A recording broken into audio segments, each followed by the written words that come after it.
Here's a great question a person asked me. I've been talking to some friends, she says, about the goodness of God and how seeing Him in a warfare context helps us fight against travesties like cancer. But my friends argue that sickness and death are determined to be part of our lives until the kingdom comes and until the second coming. And if that's true, it seems like it makes less necessary coming against ailments that I've always been taught are from the enemy. So the person wonders, do you see sickness as something that we're to aggressively resist in prayer? Or is it something that we're to expect and need to embrace?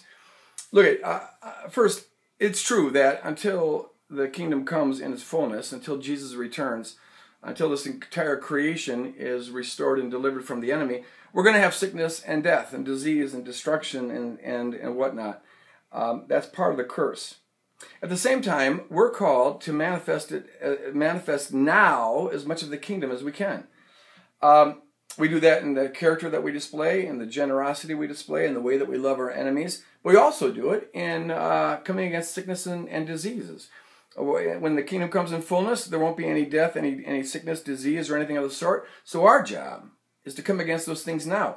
This is what we see Jesus doing, and we're to follow Jesus in all things. He consistently, when he confronted sickness and disease and death and infirmities and deformities, he never once said, oh, this is the mysterious will of God, just got to put up with it, accept it, or whatever.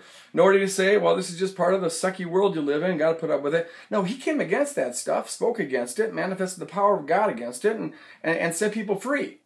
And that is what we are to be doing. So yes, I believe that we should aggressively come against these things. Now, here's the thing. There's a time and a season for everything. And so I believe that we are to fight aggressively against these things. Don't just roll over and play dead. These are signs of the coming kingdom, and we put on display the beauty of the coming kingdom every time we see a miracle and see people healed and delivered and things of that sort. There's also a time, however, where we need to accept it. Paul prayed 3 times for this thorn in his flesh to be removed in 2 Corinthians 12.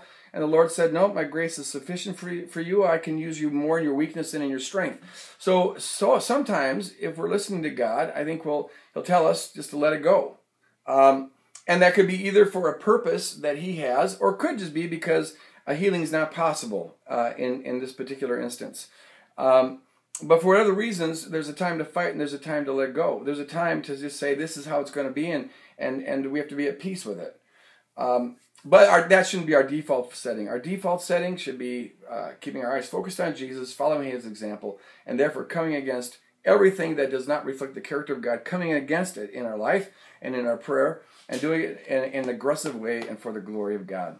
All right, God bless you guys. Live in love as Christ loved you and gave His life for you. Bye-bye. My glasses are crooked, aren't they? I got to get those fixed.